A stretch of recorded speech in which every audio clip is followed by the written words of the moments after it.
Hey, good morning, everyone. I'm Myra Ansari here for Wave Now. So today we're talking about something really important. So really hope that you guys watch this stream, share it with your family members because it is absolutely critical that we talk about this. April is Child Abuse Prevention Month, and so throughout this month we are going to be joining Norton Children's Hospital to talk about things about child abuse, ways to prevent it, ways to report it, what's safe, what's not safe. So today I'm really happy to be joining Dr. Melissa Curry, Norton Children's child abuse pediatrician. Dr. Curry, thank you so much for taking time and talking with us today. First of all, I know this is a silly question, kind of, but what is child abuse? It's actually not a silly question at all. Child abuse is one form. Child maltreatment is the umbrella term that includes physical abuse, sexual abuse, neglect, psychological maltreatment, and any other form of basically mistreatment of a child. Abuse and neglect are incredibly prevalent, and especially so here in Kentucky. So from a physical abuse standpoint, we're talking about injuries that are from other than an accidental means. So inflicted injuries. So it can be from being hit or kicked or punched, etc. And then neglect can include things like medical neglect and educational neglect, but also just general neglect. Children who are not getting their basic needs met. And psychological maltreatment is also known as emotional abuse. So that can include things like, isolating children or terrorizing them, or there's a term called spurning, where a child is ridiculed or talked down to. Kentucky and Indiana, unfortunately, have some pretty bad statistics when it comes to child abuse. We have some of the highest rates in the country. Why do Kentucky and Indiana do so poorly? That's the $1,000,000 question. We have really high rates of many of the risk factors, but frankly, so do many of our surrounding states like Tennessee and West Virginia and Mississippi and Arkansas and, other states in this region. Risk factors can include things like substance use disorder. And we know that Indiana, Kentucky, Ohio, really, we were and we are significantly impacted by the opioid epidemic. So substance use disorder, untreated, unstable, or undiagnosed mental health problems. Kentucky actually has one of the highest rates in the country of children who have a parent in prison.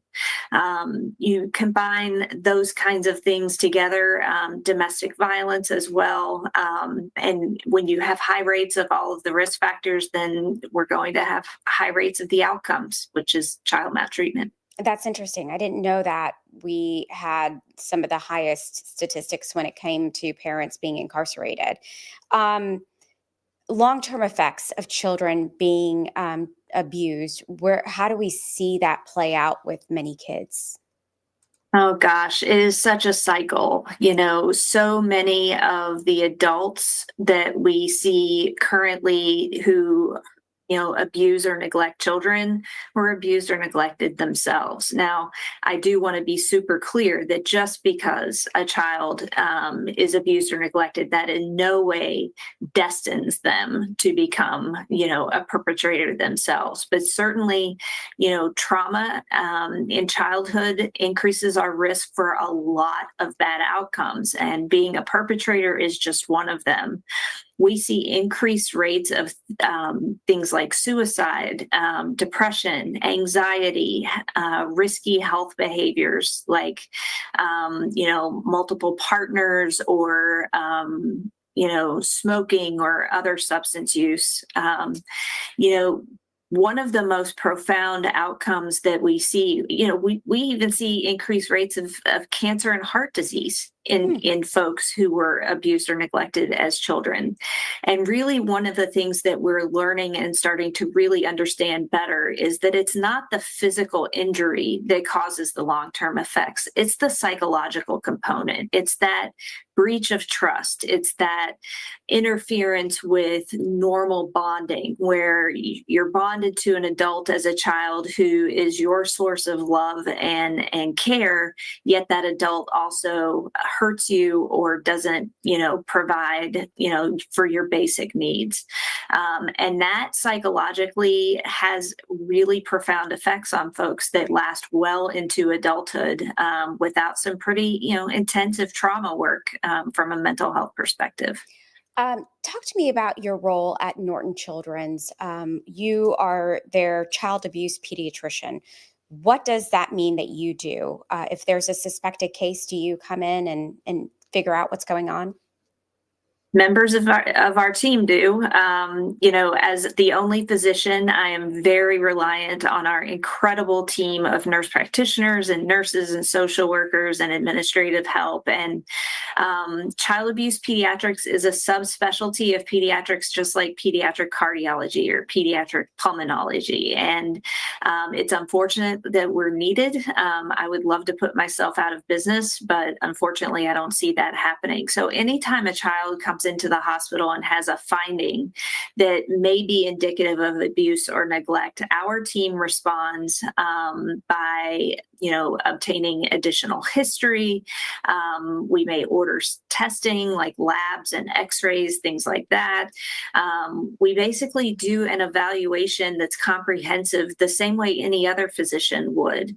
We're just looking at it through a slightly different lens. And we're wanting to make sure, for example, that we're not missing something like bone disease or a bleeding disorder that is presenting in a way that looks like abuse, but actually is something else. So while it's very important for us to help identify maltreatment when it's there, it is equally, if not more important for us to identify when it's a mimic or when it is an accident or something else, because we don't want to make that diagnosis if it's not a true and accurate one. Just recently here on the news, if you watched just yesterday, we had a case where a couple was facing child abuse charges. Police say that the boyfriend burned a young child with scalding hot water. I know that you have probably seen everything under the sun, and I can't imagine how hard that is on you and your team. Can you talk a little bit about that, Dr. Curry? I sure can. We rely on one another within our team very heavily, not just professionally, but from, frankly, a trauma processing standpoint. We talk to one another about, the feelings that these cases evoke and how we cope and support one another, because this isn't, dinner conversation. This isn't something we want to bring home and talk to our families about. And I think it is so critical for us to be open and honest about that stress and that secondary trauma and vicarious trauma that is very much a part of this work.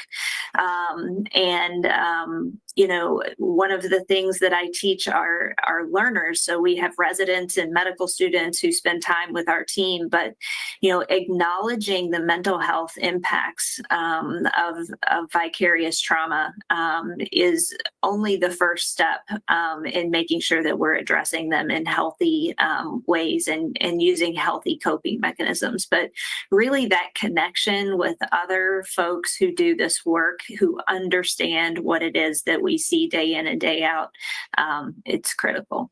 What are some common misconceptions about child abuse and neglect, Dr. Curry? I think probably the most common misconception is that child abuse and neglect happens to other people, in other people's families, to other people's children, whether it's someone who lives on the other side of the railroad tracks or who, went to a different kind of school system, or, it only occurs in poor families. I think that while there are clearly risk factors for child maltreatment, we need to remember that this happens in every socioeconomic group. It doesn't matter how you slice or dice the population, child maltreatment is there. And so we have a tendency to give the benefit of the doubt to people we perceive to be like us, whether it's the color of our skin or our religion or our educational or socioeconomic upbringing. And that can cause us to be too concerned or too suspicious of families who are different, or that we perceive to be different from us, and to miss abuse in families we perceive to be similar to us. So I think that is one of the most common misconceptions. And the other is that people who abuse or neglect children are somehow monsters. I really don't subscribe to that perception. They're human beings too, who most often have their own histories of trauma. It in no way excuses the behavior, but it certainly explains the behavior. So using a trauma-informed lens in looking at not just the child victims, but also the perpetrators, to try to identify, instead of what's wrong with you, we should be asking what has happened to you. Interesting. In Kentucky, it's mandatory to report child abuse. Is that right? Yes, ma'am. And Kentucky has one of the most all-inclusive mandatory reporting laws among the states. In Kentucky, if you are a person, then you are a mandatory reporter, which means if you have a reasonable cause to believe that a child has been abused or neglected, we're required by law to make that report to Child Protective Services or to law enforcement or our local county attorney. And other states, it's much more restricted. It's only for, doctors and teachers and dentists and nurses and folks like that. But in Kentucky, it includes all of us. So that means neighbors, that means other family members. Say if you're have a child over at your house playing with your kids and you notice something's not right, it is mandatory for us to speak up and say something. Dr. Curry, how do people do that? Do they call the police department? Do they call CPS? What do they do? So in my opinion, the most appropriate organization to call is Child Protective Services, which here in Kentucky is called DCBS, Department for Community-Based Services. If you go to any search engine on your phone or computer and look up Kentucky Child Abuse Hotline, it will give you the number. And you call, and we can call and identify ourselves and explain who we are and how we became aware of the situation, or we can call anonymously and not give our name or anything about ourselves. DCBS will not will not disclose the identity of the reporting source. That is kept confidential. However, it is very, I think important to recognize that if you are the only person who has seen the child in the last week and there is a CPS report, the family is probably going to know, that you were the one that made the report. And I only say that because for some people, safety, is a concern. And so keeping that on your radar. But understand that it's not just the law, it's the right thing to do. So often in our severe abuse and neglect cases, there have been folks, bystanders, whether it's neighbors or family members or friends, who knew something was going on, or at least were concerned something was going on, but they never made that call. And then we have a child who's, permanently disabled, or in some cases, killed as a result of their abuse or neglect. That's absolutely heartbreaking, because we've seen that a number of times in our community. And then you have a lot of folks wondering, well, I could have done something. Why didn't I do something? I was scared to speak up. What if someone thinks, okay, something's not right, Dr. Curry, but I'm not 100% sure, and I'm nervous to say something. Is it better to just say, hey, I think, but I'm not 100% sure? Because I know there's people watching this right now or listening to us, and they're like, I think something's going on, but I'm just not positive. Yeah. If in doubt, make the call. If we are only calling CPS when we are positive, we are missing way too many cases. The law is written that you have a reasonable cause to believe That doesn't mean that you have to be sure. In fact, like I said, if you wait until you're sure, we're waiting too long. So absolutely, if something isn't sitting right, what I teach again, the folks who rotate with our service is that if this is going to keep you awake at night, wondering whether or not to call CPS, call CPS. You may have mentioned this, Dr. Curry, but let's talk about it one more time. Signs that a child may be abused. It may not always be the broken bones or the bruises or, that sort of thing. Sometimes the signs are not what we can see. Yes, absolutely. Behaviors can be, indicative of violence in the home, acting out violently, a sudden change in personality in a child. And, many of these changes in behavior can have other causes as well, but trauma and exposure to violence always needs to be considered. Interestingly, trauma in children can look a lot like ADHD.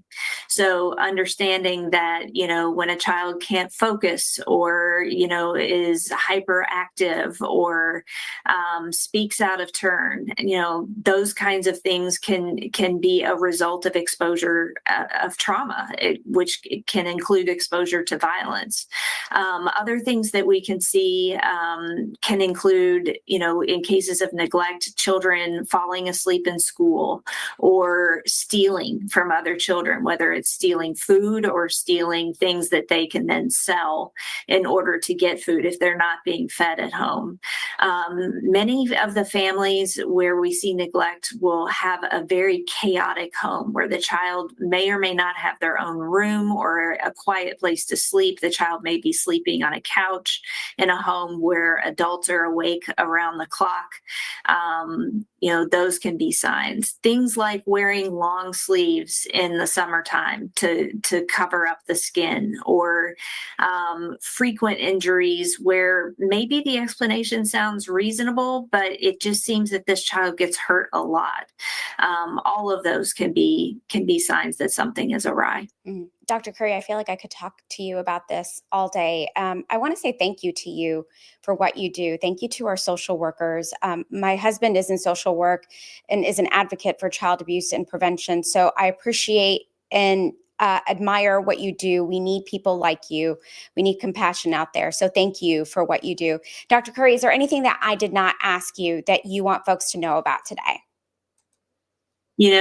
This is the takeaway I always remind folks of, and that's around bruising, and that bruising in babies is not normal. So if a child is not yet pulling up and taking steps while holding onto furniture, that's called cruising, they should not be having bruises. So the saying is, those who don't cruise rarely bruise. All right. Dr. Curry, thank you so much for your time. I think I learned something, I know, so I hope our viewers did too. Folks, share this with your family members, with folks that on your page, on your social media, because we do need to talk about this more. Dr. Curry, thank you so much for your time today. I really appreciate you. Thank you so much, and for having me on. Of course. All right. I'm Myra Ansari. Have a great day, folks.